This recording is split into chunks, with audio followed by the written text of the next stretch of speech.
नमस्कार, बायजूस आईएएस हिंदी में आपका स्वागत है।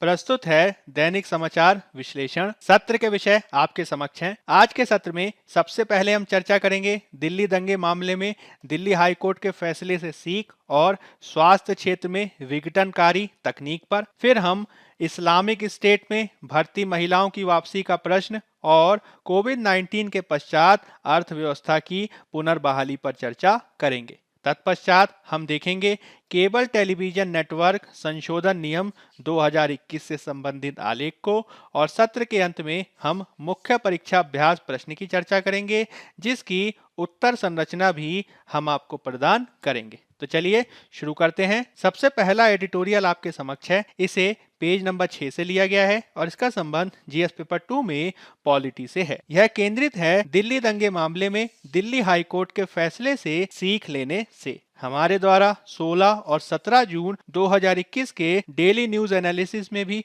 इसको लेकर चर्चा की गई थी, जिसे आप देख सकते हैं। इसमें हमने चर्चा की थी यूएपीए अधिनियम के बारे में और साथ ही साथ इसके संदर्भ में दिल्ली हाई कोर्ट का किस प्रकार का फैसला रहा था, उसकी भी हमने चर्चा की थी। आज के इस अंक में हम चर्चा करेंगे कि किस प्रकार से हम दिल्ली हाई कोर्ट के इस फैसले से कुछ सीख ले सकते हैं। उल्लेखनीय है कि दिल्ली हाई कोर्ट द्वारा मंगलवार 15 जून को गैर कानूनी गतिविधि रोकथाम अधिनियम यानी यूएपीए के तहत दिल्ली हिंसा केस में नताशा नरवाल, देवांगना कलिता और आसिफ इकबाल तन्हा को जमानत दे दी गई थी। इसके तहत जस्टिस सिद्धार्थ मृदुल और न्यायमूर्ति अनूप भंभानी की पीठ का ये कहना था कि प्रथम दृष्टया यूएपीए की धारा 15, 17 या 18 के तहत कोई भी अपराध तीनों के खिलाफ वर्तमान मामले में रिकॉर्ड की गई सामग्री के आधार पर नहीं बनता है और कोर्ट ने कई तथ्यों को ध्यान में रखते हुए माना कि विरोध जताना कोई आतंकी गतिविधि नहीं है। इस पूरे मामले में कोर्ट ने यह भी कहा कि विरोध करने के संवैधानिक अधिकार और आतंकवादी गतिविधि के बीच की रेखाओं को धुंधला कर दिया गया है और अगर इस तरीके का धुंधलापन बढ़ता है तो लोकतंत्र ही खतरे में पड़ जाएगा और यूएपीए जैसे कानून के मकसद कमजोर होंगे। उल्लेखनीय है कि आरोपियों पर नागरिकता संशोधन अधिनियम 2019 के विरोध के दौरान एक बड़ी साजिश का हिस्सा होने का आरोप लगाया गया और उन पर दिल्ली दंगों में शामिल होने का आरोप लगाया गया, जिसके परिणाम स्वरूप उत्तर पूर्वी दिल्ली में मौतें देखी गई थी। यदि हम बात करें यूएपीए की धारा 15, 17 और 18 के विषय में, तो इस अधिनियम की धारा 15 आतंकवादी कृत्यों के अपराध को शामिल करती है। धारा 17 आतंकवादी कृत्य के लिए धन जुटाने के लिए दंड का प्रावधान करती है और धारा 18 आतंकवादी कृत्य करने के लिए साजिश के संदर्भ में सजा को शामिल करती है। दिल्ली हाईकोर्ट के इस पूरे मामले के संदर्भ में हम कुछ सीख ले सकते हैं, जिसके तहत दिल्ली दंगों में शामिल आरोपियों को बिना किसी ट्रायल के 1 साल से अधिक समय से जेल में रखा गया, क्योंकि इसमें यूएपीए की धारा 43D5 काफी महत्वपूर्ण है। इस धारा 43D5 के अनुसार किसी भी आरोपित व्यक्ति को रिहा करने पर प्रतिबंध लगाया जाता है यदि आरोपी व्यक्ति आपराधिक प्रक्रिया संहिता के सेक्शन 173 के तहत बनाई गई पुलिस रिपोर्ट के अनुसार प्रथम दृष्टया आरोपी प्रतीत होता है। हालांकि आलोचकों का कहना है कि इस प्रकार का प्रावधान भारत की आपराधिक व्यवस्था के अनुरूप नहीं है। भारत में जो आपराधिक व्यवस्था अपनाई गई है उसमें किसी भी प्रकार के विवाद के संदर्भ में दोनों ही पक्षों के द्वारा सबूतों के माध्यम से अपने पक्ष को प्रस्तुत किया जाता है।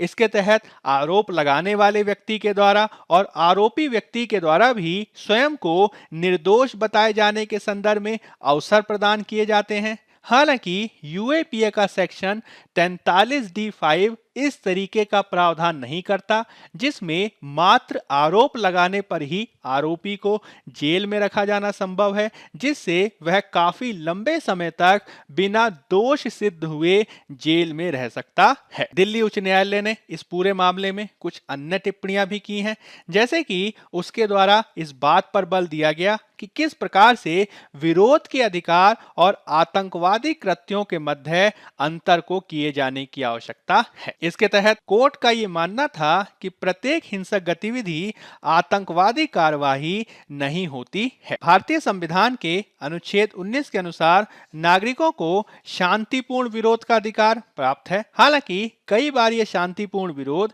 हिंसा की शक्ल ले लेता है और हम सम्मेलन आदि में भी व्यापक हिंसा को देख सकते हैं। किंतु कोर्ट का यह कहना है कि यदि हम प्रत्येक प्रकार की हिंसक कार्यवाही को आतंकवादी कृत्यों की सीमा में रखेंगे तो इससे वास्तव में आतंकवादी कृत्यों की प्रासंगिकता को ही हम समाप्त कर देंगे। इसके तहत कोर्ट का यह कहना था कि यदि किसी प्रकार की हिंसा की कार्यवाही देखी जाती है तो उसे भारतीय दंड संहिता यानी आईपीसी के प्रावधानों के अनुसार उससे निपटना चाहिए, न कि प्रत्येक हिंसा की गतिविधि में यूएपीए जैसे आतंकवादी निरोधी कानून को लागू किया जाना चाहिए। यानी हमें शांतिपूर्ण विरोध की स्थिति में किए जाने वाली हिंसक कार्यवाही को इस रूप में देखना होगा कि प्रत्येक प्रकार की हिंसा आतंकवादी कार्यवाही नहीं होती है। कानून व्यवस्था के बिगड़ने और हिंसा की स्थिति में उसका निवारण भारतीय दंड संहिता के प्रावधानों के अनुसार किया जाना चाहिए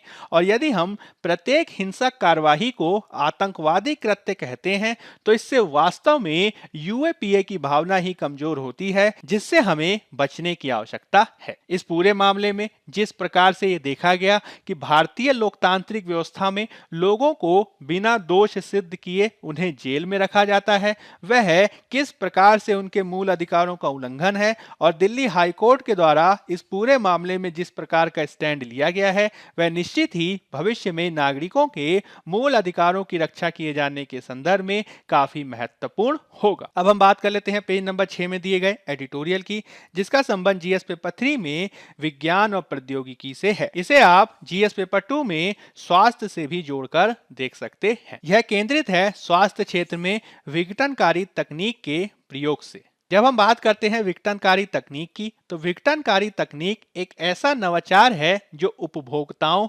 उद्योगों या व्यवसायों के संचालन के तरीके को ही महत्वपूर्ण रूप से बदल देता है। एक विघटनकारी तकनीक विद्यमान प्रणालियों या आदतों को भी बदल देती है, क्योंकि इसमें ऐसे गुण होते हैं जो देखने में ही श्रेष्ठ होते हैं। हाल के समय में हम कई नवीन प्रकार की विघटनकारी प्रौद्योगिकियों का प्रयोग कर रहे हैं। इसमें हम उदाहरण दे सकते हैं ई कॉमर्स का, इसमें हम उदाहरण दे सकते हैं विविध प्रकार के ऑनलाइन न्यूज़ पोर्टल का, और साथ ही साथ जो हम ओला, उबर आदि के माध्यम से जो राइड शेयरिंग ऐप और जीपीएस सिस्टम का प्रयोग करते हैं वह भी विघटनकारी तकनीक का ही उदाहरण है। ऐसा नहीं है कि वर्तमान में ही हम विघटनकारी प्रौद्योगिकियों को देख रहे हैं। कोई भी नवीन तकनीक जब आती है तो वह किसी न किसी रूप में विघटनकारी ही होती है, जो विद्यमान व्यवस्थाओं को बदल देने की क्षमता रखती है। अपने समय में ऑटोमोबाइल, बिजली सेवा और टेलीविजन भी विघटनकारी प्रौद्योगिकियां ही थी। भविष्य में विविध प्रकार की तकनीकों के संदर्भ में कहा जा रहा है कि वह आने वाले समय में विविध प्रकार की उत्पादन प्रणालियों और लोगों के जीवन को बदलने की क्षमता रखती हैं। इसमें internet of things, augmented reality, virtual reality,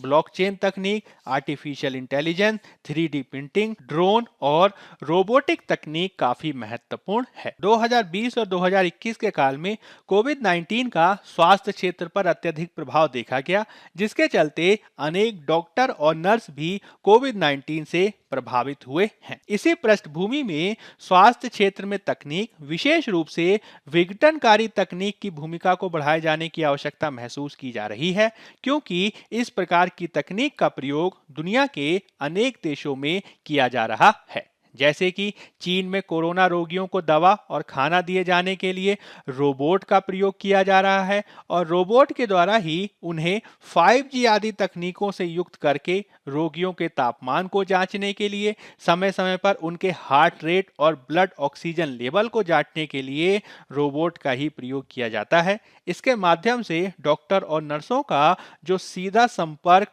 कोविड-19 मरीजों से हो सकता है और डॉक्टरों की सुविधता उससे बढ़ सकती सकती है, इससे काफी हद तक उनका बचाव किया जा सकता है। भारत में भी जयपुर के सवाई मानसिंह सरकारी अस्पताल के द्वारा इसके संदर्भ में प्रयोग किए गए हैं, जिसे पूरे भारत में अपनाए जाने की आवश्यकता है। वर्तमान में विशेषज्ञों के द्वारा यह कहा जा रहा है कि हम स्वास्थ्य क्षेत्र में अनेक उभरती हुई विघटनकारी तकनीकों का प्रयोग कर सकते हैं, जिसके माध्यम से स्वास्थ्य क्षेत्र की अनेक समस्याओं का निवारण किया जाना संभव है।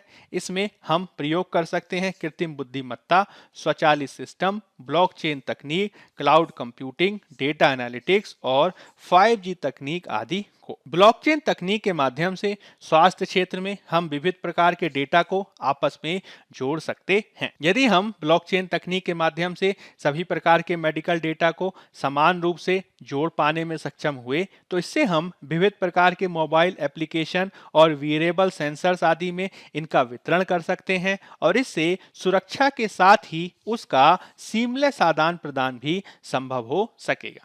साथ ही साथ यदि हम स्वास्थ्य क्षेत्र में बिग डेटा एनालिटिक्स का प्रयोग कर पाना संभव कर सकें, तो इसके माध्यम से रोगी आधारित सेवाओं को भी हम बेहतर तरीके से दे सकते हैं, जिसके तहत रोगियों की मेडिकल हिस्ट्री के आधार पर उनको भविष्य में होने वाली बीमारी का पूर्व अनुमान लगाया जा सकता है। हम स्वास्थ्य क्षेत्र में आर्टिफिशियल इंटेलिजेंस और इंटरनेट ऑफ मेडिकल थिंग्स के माध्यम से सभी प्रकार की मेडिकल डिवाइस को एक साथ जोड़ सकते हैं, जिससे सभी प्रकार की स्वास्थ्य सेवाओं को एक ही समय में इस्तेमाल किया जाना संभव हो सकेगा। साथ ही साथ हम मेडिकल स्वचालित सिस्टम के माध्यम से स्वास्थ्य सेवा डिलीवरी को भी काफी बेहतर कर सकते हैं। विशेष रूप से इसके तहत क्रिटिकल केयर सिस्टम आदि को दिया जा सकता है और इससे हम स्वास्थ्य की गुणवत्ता को बढ़ा पाने में सफल होंगे। विश्व स्वास्थ्य संगठन WHO के अनुसार तो स्वास्थ्य क्षेत्र में तकनीक का प्रयोग किए जाने से हम वैश्विक स्तर पर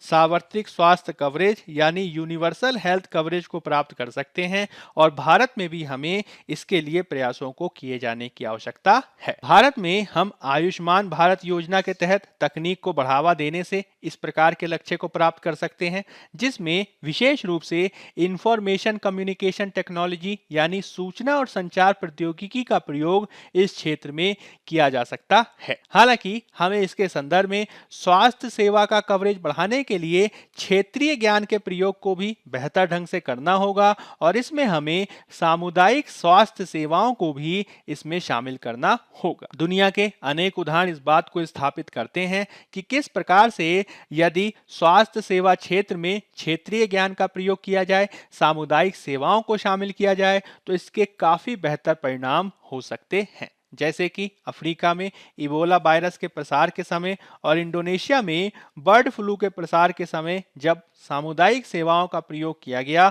तो इसके काफी बेहतर परिणाम देखे गए और यदि इसमें तकनीक के प्रयोग को भी शामिल कर दें तो इसके और भी बेहतर परिणाम देखे जा सकते हैं। हालांकि हम इस पूरे मामले के संदर्भ में कुछ चुनौतियों का भी सामना करेंगे, जिसके निवारण के लिए हमें कार्य करना होगा। जैसे कि हम हेल्थ डेटा के मानकीकरण की समस्या का सामना करेंगे। हम भारत में संगठनात्मक स्तर पर विविध प्रकार के अंतरालों को देख सकते हैं और साथ ही साथ समय समय पर डाटा की सुरक्षा और प्राइवेसी के प्रश्न भी खड़े होते रहते हैं। साथ ही साथ हमें यह भी समझना होगा कि जिस प्रकार से भारत में GDP के अनुपात में स्वास्थ्य क्षेत्र में 1 से 2% ही खर्च किया जा रहा है, उसकी तुलना में यदि हम विघटनकारी तकनीकों का भारत में स्वास्थ्य क्षेत्र में प्रयोग करना चाहते हैं, तो इसके लिए भी अत्यधिक उच्च निवेश की आवश्यकता होगी, जिसको किए जाने के लिए प्रयासों को किए जाने की आवश्यकता है। किंतु यदि हम इन सभी चुनौतियों का सामना बेहतर ढंग से कर पाएंगे,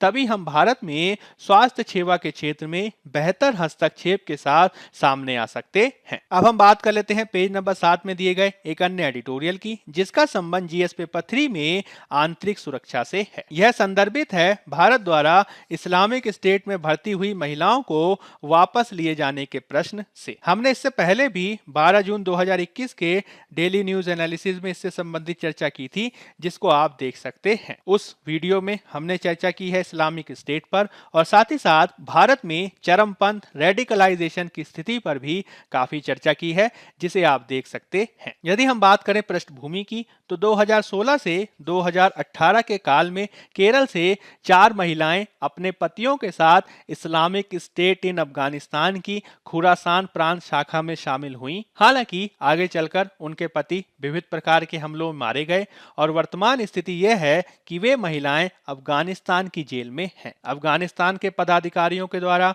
उन्हें भारत में लौटाए जाने की बात की जा रही है। हालांकि भारत सरकार द्वारा अभी तक इसके संदर्भ में प्रयास नहीं किए गए हैं। सूत्रों के अनुसार सुरक्षा एजेंसियों द्वारा उन्हें वापस ना लिए जाने के संदर्भ में सलाह दी जा सकती है। हालांकि इसको लेकर अनेक वाद विवाद हैं। उन महिलाओं को वापस ना लिए जाने के संदर्भ में यह तर्क दिया गया है कि वे अत्यधिक चरमपंथी यानी रेडिकलाइज हो गई हैं, अतः उन्हें यदि वापस लिया जाता है तो इससे भारत की सुरक्षा को खतरा हो सकेगा। अब तक भारत में इस्लामिक स्टेट का अत्यधिक प्रसार नहीं देखा गया है, किंतु इन महिलाओं को वापस लिए जाने की स्थिति में इस्लामिक स्टेट का भी संपूर्ण भारत में प्रसार देखा जा सकता है, जो भारत की सुरक्षा चिंताओं को काफी बढ़ा देगा। हालांकि उन महिलाओं को वापस लिए जाने के पक्ष में भी अनेक तर्क हैं, जिसे हमें ध्यान में रखना होगा। भारतीय दंड संहिता के प्रावधानों के अनुसार प्रत्येक भारतीय नागरिक के अपराध का फैसला भारत में किया जाना संभव है, चाहे वह अपराध देश के बाहर किया गया हो अथवा वह बाह्य आकाश में ही क्यों ना किया गया हो। इस रूप में भारतीय महिलाओं द्वारा अफगानिस्तान में किए गए आतंकवादी कृत्यों का भी फैसला भारत में ही किया जा सकता है। अनेक विशेषज्ञ भविष्य में अफगानिस्तान की सरकार के संदर्भ में भी अनिश्चितता को देख रहे हैं,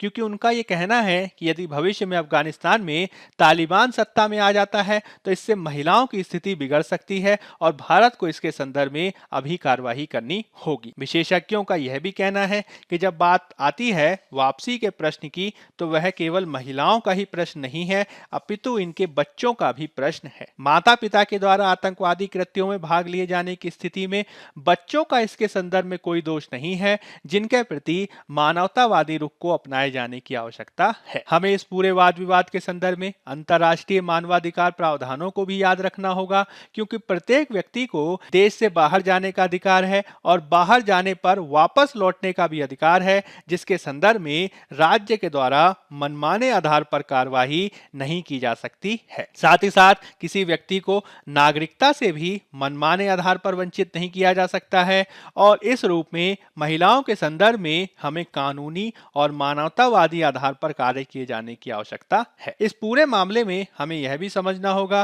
कि हाल के वर्षों में इस्लामिक स्टेट में भर्ती हुए अनेक युवाओं और महिलाओं के उनके स्वदेश वापस लौटने का प्रश्न अंतर्राष्ट्रीय स्तर पर लगातार चर्चा में बना रहा है, जिसके निराकरण के लिए हमें अंतर्राष्ट्रीय स्तर पर भी कार्रवाई को किए जाने की आवश्यकता है। अब हम बात कर लेते हैं पेज नंबर 7 में दिए गए एक अन्य एडिटोरियल की, जिसका संबंध जीएस पेपर 3 में इकोनॉमी यानी अर्थव्यवस्था से है। इसमें बात की गई है कोविड-19 के पश्चात अर्थव्यवस्था की पुनर्बहाली पर। कोविड-19 का प्रभाव अर्थव्यवस्था के दृष्टिकोण से 2020 और 2021 दोनों ही सालों में देखा जा रहा है। 2020 में अक्टूबर के पश्चात अर्थव्यवस्था कुछ बेहतर हुई, हालांकि वर्तमान में कोरोना वायरस की दूसरी लहर में अर्थव्यवस्था फिर से इससे प्रभावित हो गई है। इन दोनों ही सालों में सरकार द्वारा अर्थव्यवस्था का बेहतर निराकरण किए जाने के लिए अपने खर्च को बढ़ाकर पहल की गई। हालांकि यह भी देखा गया कि अर्थव्यवस्था के पटरी पर लौटने पे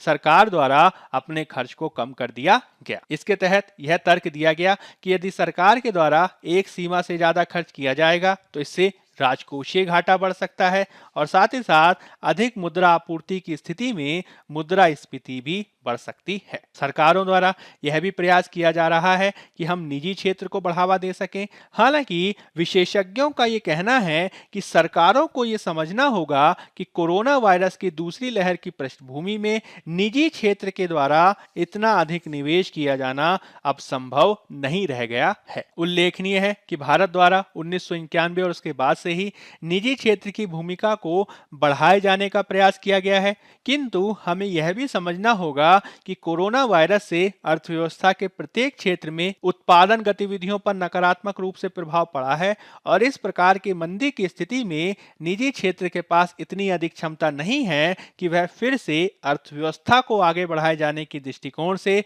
सकारात्मक रूप से प्रयास कर सके। यानी सरकारों के द्वारा ही इसके संदर्भ में प्रयासों को करना होगा। इसके तहत न केवल मौद्रिक आपूर्ति बढ़ाए जाने पर बल दिया जाना चाहिए, अपितु व्यापक बेरोजगारी और खाद्य असुरक्षा की पृष्ठभूमि में खाद्य आपूर्ति को बढ़ाने के लिए भी हमें प्रयासों को करना होगा। अब हम बात कर लेते हैं पेज नंबर 8 में दिए गए एक आलेख की, जिसका संबंध जीएस पेपर 2 में पॉलिटी से है। यह केंद्रित है केबल टेलीविजन नेटवर्क संशोधन नियम 2021 से। हाल ही में सरकार के द्वारा केबल टीवी नेटवर्क को विनियमित किए जाने के संदर्भ में नियमों में बदलाव किया गया है और सूचना और प्रसारण मंत्रालय के द्वारा केबल टीवी नेटवर्क संशोधन नियम 2021 के माध्यम से केबल टीवी के विनियमन किए जाने के संदर्भ में कुछ नए प्रावधानों को अपनाया गया है। यदि हम बात करें भारत में टीवी चैनल्स की, तो भारत में 900 से अधिक टीवी चैनल्स हैं और इनका विनियमन किए जाने के संदर्भ में सूचना और प्रसारण मंत्रालय के द्वारा समय समय पर केबल टीवी नेटवर्क को लेकर नियम बनाए जाते रहे हैं और 2021 में भी इसी के तहत नियम बनाए गए हैं। केबल टेलीविजन नेटवर्क संशोधन नियम 2021 के अनुसार 3 स्तरीय शिकायत निवारण तंत्र का प्रावधान किया गया है। इसके तहत प्रसारकों के द्वारा स्व-विनियमन, प्रसारकों के स्व-विनियमन, निकायों के द्वारा स्व-विनियमन और केंद्र सरकार के स्तर पर एक अंतर विभागीय समिति द्वारा निरीक्षण किया जाना महत्वपूर्ण है। इन तीनों ही माध्यमों से शिकायतों के निवारण का प्रावधान किया गया है, जिसके समयबद्ध निवारण को भी सुनिश्चित करने का प्रयास किया गया है। यदि हम इसकी पृष्ठभूमि के बारे में बात करें, तो केंद्र सरकार द्वारा 2021 के नियमों के माध्यम से केबल टीवी नेटवर्क नियम 1994 में संशोधन किया गया है, क्योंकि केबल टेलीविजन नेटवर्क अधिनियम 1995 के प्रावधानों के अनुसार टेलीविजन चैनलों द्वारा प्रसारित सामग्री से संबंधित नागरिकों की शिकायतों के निवारण के लिए एक वैधानिक तंत्र उपलब्ध कराए जाने की बात की गई है। उल्लेखनीय है कि 2021 के नियमों से पहले कार्यक्रम या विज्ञापन संहिताओं के उल्लंघन से संबंधित नागरिकों की शिकायत को दूर करने के लिए एक अंतर मंत्रालयी समिति कार्य करती थी और यह एक संस्थागत तंत्र के रूप में कार्य करती थी। हालांकि विविध प्रसारकों के द्वारा भी शिकायतों के समाधान के लिए अपने आंतरिक स्वनियामक तंत्र को बनाया गया था। प्रसारकों के द्वारा लंबे समय से कहा जा रहा था कि शिकायत निवारण ढांचे को सुदृढ़ करने के लिए वैधानिक तंत्र को बनाया जाना चाहिए और प्रसारक अपने संघ और निकायों को भी कानूनी मान्यता दिए जाने का अनुरोध कर रहे थे। सर्वोच्च न्यायालय द्वारा भी सन 2000 के कॉमन कॉज बनाम भारत संघ मामले में केंद्र सरकार द्वारा स्थापित शिकायत निवारण के मौजूदा तंत्र के संबंध में शिकायत निवारण तंत्र को औपचारिक रूप देने के लिए उचित नियम बनाने की सलाह दी गई थी। इसी पृष्ठभूमि में भारत द्वारा अब वैधानिक तंत्र को संस्थागत रूप प्रदान करने के लिए केबल टीवी नेटवर्क नियमों में संशोधन किया गया है, जो पारदर्शी होगा और नागरिकों को भी लाभान्वित करेगा। इसके तहत यह भी कोशिश की गई है कि प्रसारकों द्वारा बनाए गए स्व-विनियमन निकायों को भी केंद्र सरकार के पास पंजीकृत किया जाए और 900 से अधिक टीवी चैनलों के संदर्भ में सभी को केबल टीवी नेटवर्क नियमों के तहत निर्धारित कार्यक्रम और विज्ञापन कोड का पालन किए जाने के संदर्भ में प्रावधान किया जा सके। इस रूप में देखा जाए तो उपरोक्त अधिसूचना काफी महत्वपूर्ण है, क्योंकि यह प्रसारकों और उनके स्वनियामक निकायों पर जवाबदेही और जिम्मेदारी रखते हुए शिकायतों के निवारण के लिए एक मजबूत संस्थागत प्रणाली का मार्ग प्रशस्त करती है। अब हम बात कर लेते हैं मुख्य परीक्षा अभ्यास प्रश्न की। पहला प्रश्न है, दिल्ली दंगे मामले में हालिया दिल्ली की अदालत का फैसला नागरिक अधिकारों और आतंकवाद विरोधी कानूनों की अनिवार्यता के बीच संतुलन खोजने का एक तरीका है। चर्चा करें। 15 अंक 250 शब्द। दूसरा प्रश्न है, कोविड-19 पृष्ठभूमि में भारत में आर्टिफिशियल इंटेलिजेंस, स्वचालित सिस्टम और डेटा एनालिटिक्स जैसी विघटनकारी प्रौद्योगिकियां चिकित्सा क्षेत्र को आकार देने में एक परिभाषित भूमिका निभा सकती हैं। चर्चा करें। 10 अंक 150 शब्द। पहले उत्तर की संरचना की भूमिका में आप दिल्ली दंगे मामले में दिल्ली हाईकोर्ट के हालिया निर्णय का सामान्य परिचय देंगे और फिर आप दिल्ली हाईकोर्ट द्वारा गैर कानूनी गतिविधियां, रोकथाम विश्राम अधिनियम यूएपीए पर की गई टिप्पणियों की व्याख्या करेंगे। फिर आप न्यायालय के फैसले से सीख के बिंदुओं को स्पष्ट करेंगे और इसके संदर्भ में निवारण उपाय के कुछ सुझाव भी देंगे। अंत में आप एक उपयुक्त सकारात्मक निष्कर्ष प्रस्तुत करेंगे और इस प्रकार से आपका उत्तर पूर्ण होगा। दूसरे उत्तर की संरचना की भूमिका में आप विघटनकारी प्रौद्योगिकी का सामान्य परिचय देंगे और फिर आप भारत में स्वास्थ्य क्षेत्र में